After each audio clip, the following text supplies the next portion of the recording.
വേടൻ പറയുന്ന പല കാര്യങ്ങളും വേടൻ ഇപ്പം നമ്മുടെ പൊതുസമൂഹം നേരിടുന്ന പഹൽഗാം ഇഷ്യൂവിനെ പറ്റി വേടൻ മിണ്ടില്ല.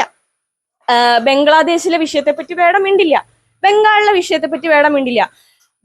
വേടന്റെ വിഷയങ്ങൾ എന്ന് വെച്ചിട്ടുണ്ടെങ്കിൽ ഈ പറയണ പോലെ പാലസ്തീനാണ് വേടന്റെ വിഷയം, അല്ലെങ്കിൽ വേറെ ഏതെങ്കിലും രാജ്യത്ത് നടക്കുന്ന കാര്യങ്ങളാണ് വേടന്റെ വിഷയം, അല്ലെങ്കിൽ ഇതൊക്കെ ഒരു അജണ്ടയുടെ ഭാഗമാണ്. അതായത് ഇപ്പൊ നമ്മുടെ നാട്ടില് നമ്മുടെ വീടിന്റെ തൊട്ടടുത്തുള്ള ഒരു പെൺകുട്ടിയാണ് രാമചന്ദ്രൻ എന്ന് പറയുന്ന സ്വന്തം അച്ഛനെ ഫ്രണ്ടിൽ അയാൾ കലിമ ചൊല്ലാത്തത് കൊണ്ട് അയാളെ വെടിവെച്ചിടുന്നത് കാണേണ്ടി വന്നത്. നമ്മുടെ കൂടെയുള്ള നമ്മുടെ കേരളത്തിൽ നമ്മളോടൊപ്പം താമസിക്കുന്ന നമ്മുടെ സഹോദരങ്ങൾക്കാണ് കാശ്മീരിൽ വെച്ചിട്ട് പഹൽഗാമിൽ വെച്ചിട്ട് അങ്ങനെയുള്ള അനുഭവം ഉണ്ടായത്. അതിനെ പറ്റിയിട്ടൊക്കെ സംസാരിക്കാൻ ഇവർക്ക് എവിടെ സമയം? ഇവർക്ക് ഹമാസിനെ പറ്റിയിട്ടും പാലസ്തീനെ പറ്റിയിട്ടും ഇസ്രായേലിന്റെ കുറ്റവും ഒക്കെ പറഞ്ഞ് കരഞ്ഞു കഴിഞ്ഞിട്ടല്ലേ ഇന്ത്യയുടെ കാര്യം നോക്കാൻ സമയമുള്ളൂ. അല്ലെങ്കിൽ ബംഗ്ലാദേശിലെ ആളുകൾ അനുഭവിക്കുന്ന വിഷയങ്ങള്, കാശ്മീരിൽ പഹൽഗാമിൽ നടന്ന വിഷയങ്ങളൊക്കെ പറയണമെങ്കിൽ ഇവർക്ക് ഈ പറയണ പോലെ ഹമാസിനെ പറ്റിയിട്ട് സംസാരിച്ച് കരഞ്ഞു തീർത്തിട്ട് വേണമല്ലോ ഇതൊക്കെ പറയാൻ. നമസ്കാരം. നമസ്കാരം. ഇപ്പോ ഈ വേടന്റെ വിഷയവുമായി ബന്ധപ്പെട്ടുകൊണ്ട് കേരളത്തിലെ കുറെ ദളിത് ആക്ടിവിസ്റ്റുകൾ വലിയ രീതിയിലുള്ള ഒരു വിഘടനവാദ പ്രവർത്തനം എന്നുള്ള രീതിയിലേക്ക് പൊതുസമൂഹത്തെ തെറ്റിദ്ധരിപ്പിക്കാൻ ശ്രമിക്കുന്ന രീതിയിലുള്ള പ്രസ്താവനകൾ നടത്തുന്നുണ്ട്. അപ്പോൾ ഇത് കണ്ടുകൊണ്ടിരിക്കുന്ന നമ്മുടെ സമൂഹത്തിലെ ജനങ്ങൾ ഏത് തരത്തിലായിരിക്കും ഇതിനെ കാണുക? അതായത് ഇപ്പൊ ഈ വേടന്റെ ഒരു വിഷയം എന്ന് വെച്ചിട്ടുണ്ടെങ്കിൽ നിലവിലിപ്പം നമ്മുടെ പൊതുസമൂഹത്തില് ചെറിയ കുട്ടികൾക്കിടയിൽ അല്ലെങ്കിൽ ഭയങ്കരമായിട്ട് വേടനിൽ നിന്ന് ഇൻഫ്ലുവൻസ്ഡ് ആവുന്ന ഇനി വരാൻ പോകുന്ന ഒരു തലമുറയ്ക്ക് ഈ വേടൻ എന്ന് പറയുന്ന ഒരു വിഷയം വലിയൊരു ആപത്തായിട്ട് വന്നുകൊണ്ടിരിക്കുക. കാരണം പുള്ളി എടുത്തിടുന്ന വിഷയങ്ങൾ ഇപ്പൊ ഈ പറയണ പോലെ ജാതീയതയാണെങ്കിലും വർണ്ണവിവേചനങ്ങളാണെങ്കിലും ഇതൊന്നും അതൊക്കെ ഒരാളുടെ എത്ര ആവിഷ്കാര സ്വാതന്ത്ര്യമാണ് നമ്മൾ പറയും. അങ്ങനെ പറയുകയാണെന്നുണ്ടെങ്കിൽ ഇപ്പൊ കഴിഞ്ഞ ദിവസം RSSന്റെ മധുചേട്ടൻ പറഞ്ഞത് ആ പുള്ളിയുടെ ആവിഷ്കാര സ്വാതന്ത്ര്യത്തിന്റെ ഭാഗമാണ്.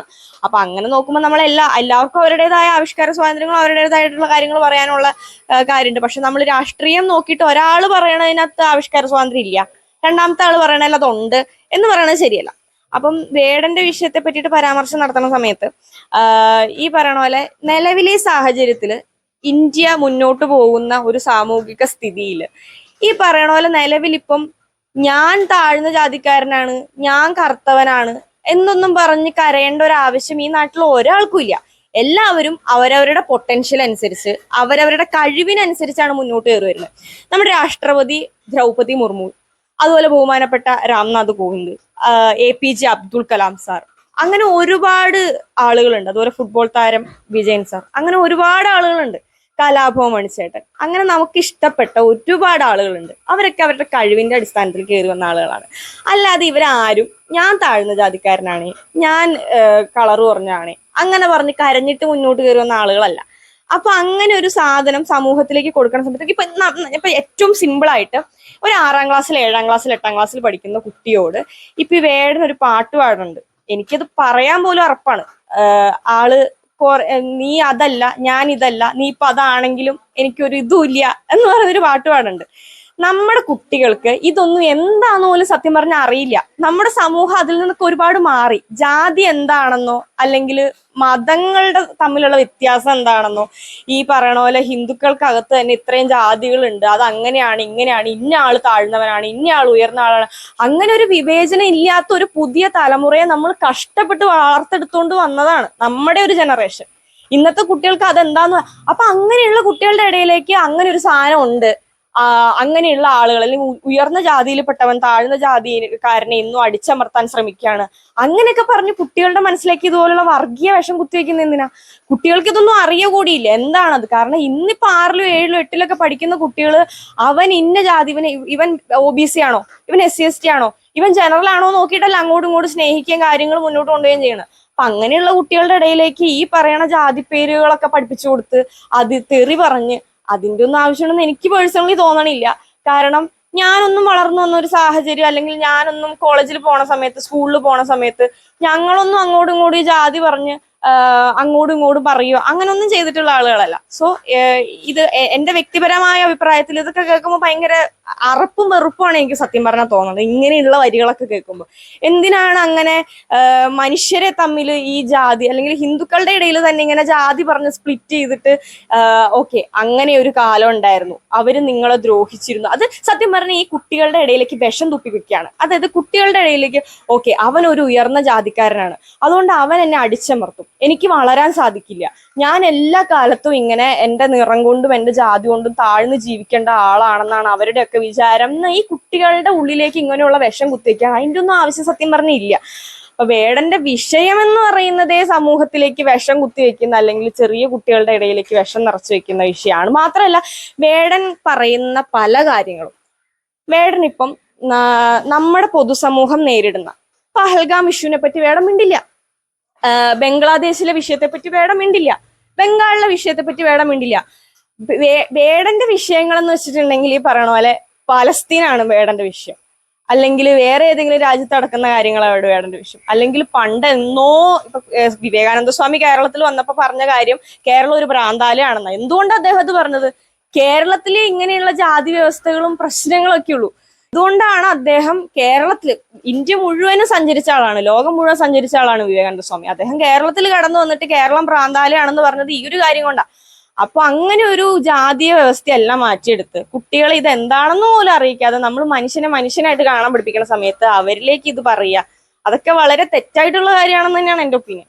ഇപ്പോൾ ഈ അടുത്ത കാലത്ത് ഏറ്റവും പ്രധാനപ്പെട്ട വിഷയങ്ങൾ ഉണ്ടായത്, ഒന്ന് നമ്മ ഇന്ത്യ പാകിസ്ഥാൻ യുദ്ധവുമായി ബന്ധപ്പെട്ടുള്ള വിഷയമാണ്. സമാനമായ സാഹചര്യം. അതിൽ ഈ ഓപ്പറേഷൻ സിന്ദൂറിനെ പറ്റി പറയുന്നില്ല, പെഹൽഗാമിൽ ആക്രമിക്കപ്പെട്ട അല്ലെങ്കിൽ കൊല ചെയ്യപ്പെട്ട ഭാരതീയരെ പറ്റിയിട്ടുള്ള ഒരു വരി പോലും അവർക്ക് വേണ്ടി, ആ കുഞ്ഞുങ്ങൾക്ക് വേണ്ടി, സ്വന്തം അച്ഛൻ വരെയും മുന്നിൽ ഈ തീവ്രവാദികളുടെ വെടിയേറ്റ് മരിച്ചു വീഴുന്ന സമയത്ത് അത് കണ്ട് ഭയന്ന കുഞ്ഞുങ്ങൾ നമ്മുടെ ഈ നാട്ടിലുണ്ട്. അവർക്ക് വേണ്ടി പോലും ഒരു പാട്ട് പാടാനോ ഒരു പ്രസ്ഥാനം നടത്താനൊന്നും ഇവരാരും തയ്യാറാകുന്നില്ല. ഈ ആക്ടിവിസ്റ്റുകളായിക്കോട്ടെ, വേടനായിക്കോട്ടെ, ആരായിക്കോട്ടെ. പക്ഷെ ഇതിൽ നിന്ന് നമ്മുടെ പൊതുസമൂഹം മനസ്സിലാക്കേണ്ട കാര്യം എന്തായിരിക്കും? ഇതൊക്കെ ഒരു അജണ്ടയുടെ ഭാഗമാണ്. അതായത് ഇപ്പൊ നമ്മുടെ നാട്ടില് നമ്മുടെ വീടിന്റെ തൊട്ടടുത്തുള്ള ഒരു പെൺകുട്ടിയാണ് രാമചന്ദ്രൻ എന്ന് പറയുന്ന സ്വന്തം അച്ഛനെ ഫ്രണ്ടിൽ അയാൾ കലിമ ചൊല്ലാത്തത് കൊണ്ട് അയാളെ വെടിവെച്ചിടുന്നത് കാണേണ്ടി വന്നത്. നമ്മുടെ കൂടെയുള്ള, നമ്മുടെ കേരളത്തിൽ നമ്മളോടൊപ്പം താമസിക്കുന്ന നമ്മുടെ സഹോദരങ്ങൾക്കാണ് കാശ്മീരിൽ വെച്ചിട്ട്, പഹൽഗാമിൽ വെച്ചിട്ട് അങ്ങനെയുള്ള അനുഭവം ഉണ്ടായത്. അതിനെ പറ്റിയിട്ടൊക്കെ സംസാരിക്കാൻ ഇവർക്ക് എവിടെ സമയം? ഇവർക്ക് ഹമാസിനെ പറ്റിയിട്ടും പാലസ്തീനെ പറ്റിയിട്ടും ഇസ്രായേലിന്റെ കുറ്റവും ഒക്കെ പറഞ്ഞ് കരഞ്ഞു കഴിഞ്ഞിട്ടല്ലേ ഇന്ത്യയുടെ കാര്യം നോക്കാൻ സമയമുള്ളൂ. അല്ലെങ്കിൽ ബംഗ്ലാദേശിലെ ആളുകൾ അനുഭവിക്കുന്ന വിഷയങ്ങള്, കാശ്മീരിൽ പഹൽഗാമിൽ നടന്ന വിഷയങ്ങളൊക്കെ പറയണമെങ്കിൽ ഇവർക്ക് ഈ പറയണ പോലെ ഹമാസിനെ പറ്റിയിട്ട് സംസാരിച്ച് കരഞ്ഞു തീർത്തിട്ട് വേണമല്ലോ ഇതൊക്കെ പറയാൻ. ഈ നമ്മുടെ സമൂഹം ഇപ്പോൾ ഒരുപാട് യൂത്ത് വേടനെ സപ്പോർട്ടായിട്ട് നിൽക്കുന്ന ആളുകളുണ്ട്. അത് ഈ പറയുന്ന ജാതീയ വിഷയങ്ങൾക്കുപരിയായിട്ട് ആ ഒരു സംഗീതത്തോടുള്ള ഒരു അട്രാക്ഷനാണ് ലോകരാജ്യങ്ങൾ മുഴുവൻ ഈ റാപ്പ് സംഗീതത്തോട് വലിയ പ്രാധാന്യം ഈ ഒരു ജനറേഷൻ കാണിക്കുന്നുണ്ട്. അപ്പോൾ ഇത് നിരന്തരമായിട്ട് തെറ്റിദ്ധരിപ്പിക്കുന്ന ഒരു സംഭവം വരുമ്പോൾ ഇതിനെതിരെ പ്രതികരിക്കേണ്ട ആവശ്യകത പൊതുസമൂഹത്തിനില്ലേ? അങ്ങനെ ചെയ്യാൻ പാടില്ല എന്നുള്ള രീതിയിലാണ് പ്രതികരണങ്ങൾ വരുന്നത്. ഇപ്പൊ കുട്ടികൾ ഇൻഫ്ലുവൻസ്ഡ് ആവുന്നുണ്ട്. ഈ പറഞ്ഞ പോലെ കുട്ടികൾ ഭയങ്കരമായിട്ട് വലിയ സംഭവമാണ് വേടെന്നുള്ള രീതിക്ക്. സത്യം പറഞ്ഞ കുട്ടികൾ കേരളത്തിന്റെ ചരിത്രവും ഈ ഭാരതത്തിന്റെ ചരിത്രവും നമ്മുടെ നവോത്ഥാന നായകന്മാരെ പറ്റിയിട്ടൊന്നും പഠിക്കാത്തോണ്ടുള്ള വിഷയമാണിത്. ഇന്നത്തെ കുട്ടികൾക്ക് ചട്ടമ്പിസ്വാമി ആരാണെന്നോ അയ്യങ്കാളി ആരാണെന്നോ ഒന്നും പറഞ്ഞു കൊടുക്കാത്തോണ്ടുള്ള വിഷയ, അല്ലെങ്കിൽ ഡോക്ടർ അംബേദ്കറിന്റെ ചരിത്രം പറഞ്ഞു കൊടുക്കാത്തോണ്ടുള്ള വിഷയ. അതുകൊണ്ടാണ് ഇങ്ങനെയുള്ള ആളുകളെ കാണുമ്പോൾ പിള്ളേർക്കൊക്കെ ഭയങ്കര അങ്ങോട്ട് ആരാധന തോന്നുന്നത്. പിള്ളേരൊക്കെ ഏതാണ്ട് ഇത് വലിയ പൂവിട്ട് പൂജിക്കേണ്ട ബിംബാന്നുള്ള രീതിയിലാണ് തലയിലെടുത്തോണ്ട് വെച്ച് നടക്കുന്നത്. അതൊക്കെ കാണുന്ന സമയത്ത് സത്യം പറഞ്ഞാൽ ചില സമയത്ത് ചിരി വരും, ചില സമയത്ത് പിള്ളേരുടെ മെച്യൂരിറ്റി ഇല്ലായ്മയായിട്ട് തോന്നും, ചില സമയത്ത് അതിനപ്പുറത്തേക്ക് നമുക്ക് ഭയം തോന്നും. കാരണം ഈ വളർന്നു വരുന്ന കുട്ടികളാണ് നാളെ നമ്മുടെ സമൂഹത്തെ മുന്നോട്ട് നയിക്കേണ്ടത്. ഇപ്പോൾ ഈ മുനമ്പം വിഷയം നമ്മുടെ കേരളത്തിൽ ഈ അടുത്ത കാലത്ത് വലിയ രീതിയിൽ ചർച്ച ചെയ്തതാണ്. മുനമ്പത്തും ദളിതരുണ്ട്. അവര് അനുഭവിക്കുന്ന വിഷയം സ്വന്തം പണം കൊടുത്ത് വാങ്ങിയ ഭൂമി അടക്കം വഖഫിൻ്റെതാണ് എന്നുള്ള രീതിയിലേക്ക് അവരുടെ കയ്യിൽ തെളിവുകൾ ഉണ്ടായിട്ടും, ആധാരമടക്കമുള്ള അടിയാധാരമടക്കമുള്ള എല്ലാ സംഭവങ്ങളും ഉണ്ടായിട്ടും അത് ഒന്നും പോരാ, ഇത് വഖഫിൻ്റെതാണെന്നുള്ള നിലപാടെടുക്കുന്ന വഖഫ് ബോർഡ് ഉള്ള ഒരു രാജ്യത്താണ് അല്ലെങ്കിൽ ഒരു സംസ്ഥാനത്താണ് നമ്മൾ ജീവിക്കുന്നത്. അപ്പോൾ അവിടെയുള്ള ദളിതർക്ക് വേണ്ടിയിട്ട് ഒരു അക്ഷരം പാടാനോ ആ ഒരു സമരവേദി വന്നൊന്ന് കാണാൻ പോലും നിൽക്കാത്ത ആളുകളാണ് ഇതുപോലെ വേടൻ പോലുള്ള ആളുകളാണ് ഇങ്ങനെ പ്രതികരിക്കുന്നത്. അതിനോട് എന്താണ് പറയാനുള്ളത് ഈ ഒരു സമയം? അതാണ് ഞാൻ ആദ്യം പറഞ്ഞത്. അതായത് അവരുടെ കൺമുന്നിൽ നടക്കുകയാണ്. ദളിതർ അനുഭവിക്കുന്ന എത്രയോ വിഷയങ്ങളുണ്ട്. ഈ പറയണ പോലെ മുനമ്പത്തെ ഏകദേശം 22ഓളം കുടുംബങ്ങൾ ഈ പറയുന്ന വിഭാഗത്തിൽ പെടുന്നവര് ഈ പറയുന്ന വഖഫ് വിഷയമായിട്ട് ബന്ധപ്പെട്ട് കുടുംബം നഷ്ടപ്പെട്ട് തെരുവിലിറങ്ങി സമരം ചെയ്തിട്ട് സമയം വന്നപ്പം അവർക്ക് വേണ്ടിയിട്ട് സംസാരിക്കാത്ത ആള്. കഴിഞ്ഞ ദിവസം ഈ പറയണ പോലെ പോലീസ് സ്റ്റേഷനിൽ വെച്ച് ഒരു ദളിത് സ്ത്രീക്ക് വളരെ മോശമായിട്ടുള്ള അനുഭവം ഉണ്ടായി. അവർക്ക് വേണ്ടിയിട്ട് സംസാരിക്കാൻ സാധിക്കാത്ത ആളുകൾ, ഇങ്ങനെയുള്ള ആളുകൾ ഏതെങ്കിലും ഒക്കെ പ്രത്യേക വിഷയം എടുത്ത് സമൂഹത്തിലേക്ക് വിഷം തുപ്പുന്നത് അതൊരു പ്രത്യേക അജണ്ടയുടെ ഭാഗമാണ്.